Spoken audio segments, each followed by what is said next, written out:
ایک پوری فہرست اس چینل پر اویلیبل ہے، تو جا کر اس کو ضرور دیکھیے تاکہ آپ اس بات کو سمجھ سکیں کہ خداوند کی محبت کس طرح ہمارے ساتھ اور مفید اور پائیدار ہے۔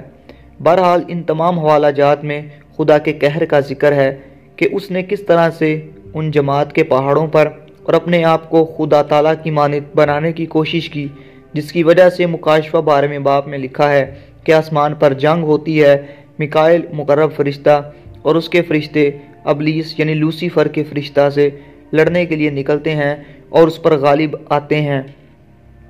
ابلیس کو اسی لیے زمین پر پھینک دیا گیا کیونکہ اس نے اپنے تخت کو یسوع مسیح کے تخت کے برابر کرنے کی ناجائز اور ناحاصل کوشش کی۔ جی ہاں، آپ نے درست سنا۔ پڑھیے مکاشفہ کی کتاب 5واں باب۔ اور جو تخت پر بیٹھا تھا، میں نے اس کے دہنے ہاتھ میں ایک کتاب دیکھی جو اندر سے اور باہر سے لکھی ہوئی تھی اور اسے 7 مہریں لگا کر بند کیا گیا تھا۔ پھر میں نے ایک زوراور فرشتہ کو بلند آواز سے یہ منادی کرتے دیکھا کہ کون اس کتاب کو کھولنے اور اس کی مہریں توڑنے کے لائق ہے؟ اور کوئی شخص آسمان پر یا زمین کے نیچے اس کتاب کو کھولنے یا اس پر نظر کرنے کے قابل نہ نکلا۔ اور میں اس بات پر زار زار رونے لگا کہ کوئی اس کتاب کو کھولنے یا اس پر نظر کرنے کے لائق نہ نکلا۔ تب ان بزرگوں میں سے ایک نے مجھ سے کہا کہ مت رو، دیکھ یہودا کے قبیلہ کا وہ ببر جو داؤد کی اصل ہے، اس کتاب اور اس کی 7 مہروں کو کھولنے کے لیے غالب آیا ہے۔ اور میں نے اس تخت اور 4 جانداروں اور ان بزرگوں کے بیچ میں گویا ذبح کیا ہوا ایک برہ کھڑا دیکھا۔ خداوند مبارک ہو جس نے ازل سے ہمارے لیے اس برہ کو بھیج دیا۔ یہ جانداروں کے تخت تھے جہاں پر ایک برہ بھی ہے، اور یہ برہ یسوع مسیح تھا۔ تو گویا یسایہ کی کتاب میں واضح طور پر یہ بتایا گیا کہ ابلیس کی جنگ کا آغاز ہی یسوع مسیح کے ابن خدا ہونے کے تصور سے شروع ہوا۔ نمبر 2، ایوب کی نبوت۔ ایک ایماندار اگر اچھی زندگی گزارتا ہے تو وہ نہایت خوش ہوگا، اور ایمانداروں کے بارے میں آج پرپٹ سے یہ بات ان کے کانوں اور ذہنوں اور نسلوں میں پہنچ چکی ہے کہ اگر آپ مسیحی ہیں، یسوع مسیح کو شخصی نجات دہندہ قبول کرتے ہیں، پاک روح حاصل کرتے ہیں، تو آپ کی زندگی ایک خوشگوار باغ کی طرح ہو جائے گی۔ پھول کھلائیں گے، خوشبوئیں آپ کی زندگی میں ہوں گی، اور کوئی آفت اور مصیبت نہیں آئے گی، جو کہ درست اور اچھی بات ہے۔ لیکن وہ اس بات اور اس پوائنٹ کو سکپ کر جاتے ہیں کہ مشکلات کا آنا بھی ضروری ہے۔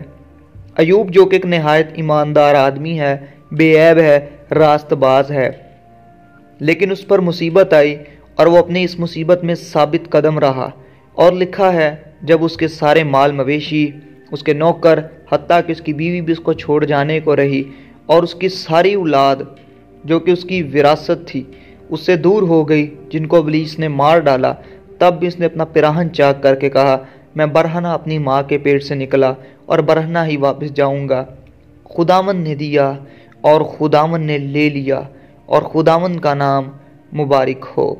یہ وہی ایوب ہے جس نے اس قدر مصیبت تنگی کے اندر بھی خداوند کا پلہ نہیں چھوڑا۔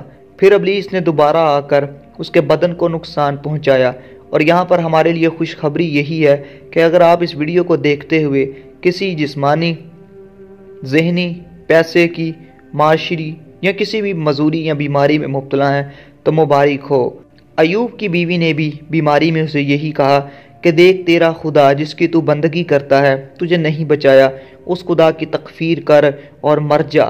لیکن ایوب نے کہا کیا ہم خدا کے ہاتھ سے سکھ پائیں اور دکھ نہ پائیں؟ تو اس بیماری میں بھی شکر گزاری کریں اور خداوند کا مبارک کہیں کہ یہ بیماری تیرے جلال کے لیے ہے۔ بہرحال جب ایوب ان تمام واقعات سے گزر رہا تھا تو اس کی جان تنگ تھی، وہ پریشان تھا۔ اس کے دوستوں نے بھی کہا کہ تو نے گناہ کیا۔ اسی لیے ایوب کی کتاب 19واں باب اور 25ویں آیت میں لکھا ہے، لیکن میں جانتا ہوں کہ میرا مخلصی دینے والا زندہ ہے، اور آخرکار وہ زمین پر کھڑا ہوگا، اور اپنی کھال کے اس طرح برباد ہو جانے کے بعد بھی میں اپنے اس جسم میں سے خدا کو دیکھوں گا، جسے میں خود دیکھوں گا اور میری ہی آنکھیں دیکھیں گی نہ کہ بیگانہ کی۔ میرے گردے میرے اندر فنا ہو گئے ہیں۔ یہ ایوب کے ایمان کا اظہار تھا۔ کیا آپ جانتے ہیں بائبل مقدس کی پہلی کتاب بھی ایوب کی ہی ہے؟ جی ہاں، آپ نے درست سمجھا۔ گو بائبل مقدس کی ترتیب کے مطابق پیدائش کی کتاب پہلے نمبر پر آتی ہے، لیکن تاریخ اس بات کا اعلان کرتی ہے کہ سب سے پہلی کتاب جو لکھی گئی اور جس کے اوراق ملے وہ ایوب ہی کی کتاب ہے۔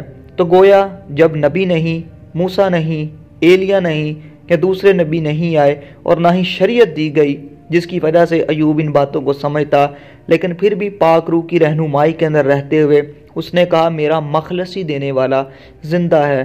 یہ مخلصی دینے والا اور کوئی نہیں بلکہ یہ نجات دہندہ خدا کا برا یسوع مسیح ناصری ہے۔ وہ جانتا تھا کہ ایک وقت آئے گا کہ جب آسمان پر وہ اپنے لوگوں کو لینے کے لیے آئے گا تو ساری قبریں کھلیں گی اور میرا بدن جو کہ اس ٹائم بڑی مصیبت اور بیماری میں مبتلا ہے، خدا مجھے تمام روگوں سے رہائی دے گا۔ اور زبور کی کتاب میں لکھا ہے خداوند اچھا ہوا میں نے مصیبت اٹھائی تاکہ تیرے احکام سیکھ لوں۔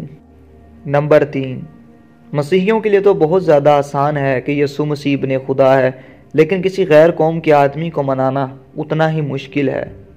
ایک خاندان میں جو کہ یہودی تھا، وہاں پر ایک خاتون ایمان لے آئی کہ یسوع مسیح خدا کا بیٹا ہے، لیکن اس کا باپ چونکہ کٹر یہودی ہے وہ اس بات پر ایمان نہ لایا، اور آخر کار سمجھاتے سمجھاتے اور اپنے باپ سے بحث کرتے ہوئے وہ اس نتیجہ پر پہنچے کہ اگر اس کی بیٹی پرانے عہد نامہ میں سے باپ اور بیٹے کا ذکر بتا دے گی تو وہ ایمان رکھے گا۔ اور چونکہ خداوند کا پاک روح اس بیٹی کے ساتھ تھا، اس بہن کی مدد کرتا ہے اور اس نے وہ حوالہ اسے بتایا۔ پڑھیے امثال کی کتاب باب نمبر 30 اور 3 آیت۔ میں نے حکمت نہیں سیکھی اور نہ مجھے اس قدوس کا عرفان حاصل ہے۔ کون آسمان پر چڑھا اور پھر نیچے اترا؟ کس نے ہوا کو اپنی مٹھی میں جمع کر لیا؟ کس نے پانی کو چادر میں باندھا؟ کس نے زمین کی حدود ٹھہرائیں؟ اگر تو جانتا ہے تو بتا اس کا کیا نام ہے اور اس کے بیٹے کا کیا نام ہے۔ اور اس حوالے کے بعد وہ آدمی خداوند یسوع مسیح پر ایمان لے آیا۔ باپ کا ذکر تو ہمیں پتہ چلتا ہے کہ یہ کون ہے جس نے آسمان اور زمین کی بنیاد ڈالی، اور آسمان پر کون چڑھا؟ یسوع مسیح۔ اور نیچے کون اترا؟ یسوع مسیح۔ یہ کون تھا جس نے ہوا کو اپنی مٹھی میں بند کر لیا؟ یہ یسوع مسیح ہی ہیں۔ جب رسول خداوند یسوع مسیح کے ساتھ کشتی پر سفر کرتے ہیں تو لکھا ہے کہ طوفان نے ان کو پریشان کیا اور یسوع مسیح نے اٹھ کر اسے جھڑکا، اور لکھا ہے تب امن ہو گیا۔ کس نے پانی کو اپنی چادر میں باندھا اور کس نے زمین کی حدود ٹھہرائی؟ یہ پیدائش کی کتاب پہلا باب جہاں پر خداوند نے ساری دنیا کو نظام بخشا، یہ اس کے متعلق بات کی جاتی ہے، اور اس کا نام یہوہ اور اس کے بیٹے کا نام یسوع مسیح ہے۔ خدا کا ہر ایک سخن پاک ہے اور وہ ان سب کے سپر ہے جو اس پر ایمان رکھتے ہیں۔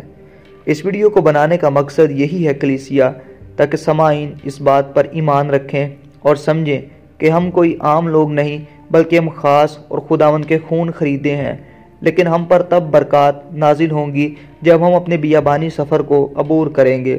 وقت نزدیک ہے اور دن برے ہیں، اور بائبل مقدس واضح طور پر اس بات کا اعلان کرتی ہے۔ اسی لیے یوحنا کی انجیل میں رسول نے لکھا 31ویں آیت 20ویں باب میں، لیکن یہ اس لیے لکھے گئے کہ تم ایمان لاؤ کہ یسوع ہی خدا کا بیٹا مسیح ہے، اور ایمان لا کر اس کے نام سے زندگی پاؤ۔ آئیں آج اپنی زندگی پر غور کرتے ہوئے ان باتوں کو سمجھیں۔ خوشی، غمی اور ہر طرح کے اس بندھن میں اگر آپ کسی میں بھی گرفتار ہیں تو خداوند آپ کو رہائی دینے کی قدرت رکھتا ہے۔ فقط ہمیں اس کے کلام پر ایمان رکھنا اور ان تمام باتوں کو سمجھنا ہے جن کے لیے بائبل مقدس ہماری رہنمائی کرتی ہے۔ اگر ابھی تک آپ اس ویڈیو کو دیکھ رہے ہیں تو میں ایمان رکھتا ہوں کہ خداوند نے آپ کو آئندہ آنے والے وقت میں گواہی کے لیے تیار کر لیا ہے، اور اس برکت کو ضرور اپنے عزیز و قریب تک بھی پہنچائیے گا۔ آئیں ایمان کے بانی کامل کرنے والے یسوع مسیح کو تکتے رہیں اور بے باکی کی زندگی کو چھوڑ کر غفلت کی نیند سے اٹھیں۔ صبح اٹھ کر دعا کریں، رات کو سونے سے پہلے بھی دعا کریں اور اپنی زندگی میں ہر روز پاک کلام کا غسل ضرور لیا کریں۔ یہ سیریز کی تیسری ویڈیو ہے جس میں ہم نے یسوع مسیح کے ابن خدا ہونے کے متعلق جانا، جو کہ پرانے عہد نامہ پر مبنی ہے۔ نیکسٹ ویڈیو میں بھی ہم یہی جانیں گے کہ کس طرح سے بائبل مقدس پرانے عہد نامہ میں مزید تفصیل کے ساتھ یسوع مسیح کے ابن خدا ہونے کا اعلان کرتی ہے۔ سو اس ویڈیو کو مس مت کیجیے گا۔ Thank you so much for watching this video. اگر آپ کو یہ ویڈیو اچھی لگی ہو تو پلیز اس کو لائک کیجیے گا اور ضرور اپنے عزیز و اقارب تک شیئر کیجیے گا، اور ساتھ ہی ساتھ اپنے گولڈن فیڈ بیک سے ہمیں کمنٹ باکس میں ضرور آگاہ کیجیے گا۔ Stay blessed, be safe, stay connected. Amen.